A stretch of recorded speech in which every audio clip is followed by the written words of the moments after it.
Imaginez une planète de 197 pays avec presque 8 milliards d'habitants où on laisserait 2 d'entre eux, mégalomaniaques milliardaires, faire joujou dans l'espace sans que l'organisation réunissant ces pays n'ait jamais donné son feu vert pour cela. Cette planète existe et c'est la Terre. Ces 2 mégalomaniaques milliardaires existent, ils s'appellent Elon Musk et Jeff Bezos et traînent derrière eux tous les dangers qu'ils font planer sur l'espace. Exploitation minière des astéroïdes et des planètes, interventionnisme dans des conflits géopolitiques, suroccupation de l'espace par leurs satellites. La flotte Starlink d'Elon Musk, par exemple, représente la moitié des 7000 satellites qui tournent autour de la Terre. Leur vision de l'espace est celle de la fuite en avant, celle qui refuse de voir que le grand enjeu pour l'humanité n'est pas de pouvoir vivre un jour sur Mars, mais de pouvoir toujours habiter la Terre dans un millénaire.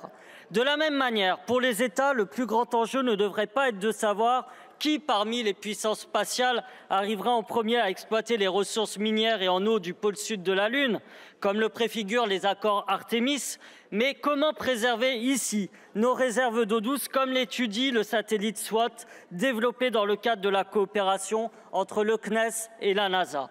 Votre résolution, Madame la rapporteure, a 2 mérites qu'il convient de souligner. Le premier, d'avoir pu débattre dans notre Assemblée de ces visions différentes de l'avenir de notre espace extra-atmosphérique et, in fine, celui de notre planète qui en dépend.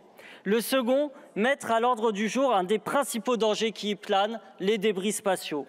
Il serait 1 million, dont 36 000 de plus de 10 cm à tourner au-dessus de nos têtes, issus de satellites, lanceurs et autres objets envoyés par l'homme. Et ils ne sont pas inoffensifs. Leur impact peut dépasser les 50 000 km/h, autant de risques notamment sur les satellites opérationnels qui œuvrent à notre quotidien, comme ceux qui nous donnent par exemple la météo.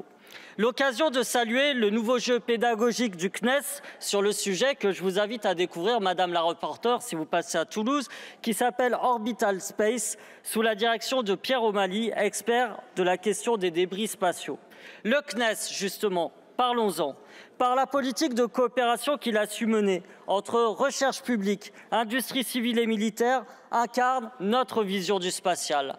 Pourtant, hélas, sous les mandatures d'Emmanuel Macron, des coupes dans la recherche publique et sa participation à un certain nombre de projets industriels ont été opérées. Il y a quelques jours, Bruno Le Maire annonçait 10 milliards d'euros de coupes budgétaires qui vont aussi impacter cette institution.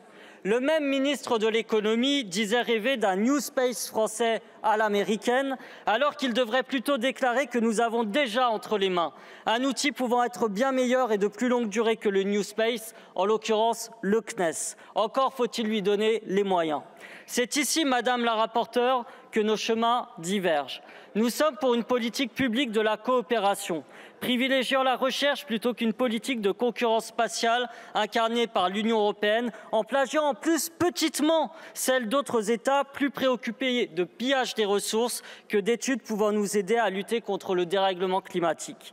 C'est en ce sens que nous avons porté un certain nombre d'amendements au cours de cette séance. Le rappel du traité de la Lune et sa ratification éventuelle, l'analyse du cycle de vie des objets spatiaux, la lutte contre la pollution lumineuse, renforcer la météorologie spatiale. Si quelques-uns de ceux-ci ont été retenus, et nous le saluons, des lacunes restent et plus marquant, une divergence de vision entre nous perdure qui nous incite ce soir à nous abstenir. La résolution acte en effet le basculement progressif d'un modèle de coopération politique à un modèle de compétition entre États. On regrette qu'il n'y ait pas de solution concrète sur les plans politiques et industriels pour redresser et assurer la politique spatiale de l'Europe. Cette proposition de résolution soutient une approche libérale en rupture vis-à-vis du système actuellement en place de planification industrielle par le financement public que nous soutenons et continuerons à soutenir.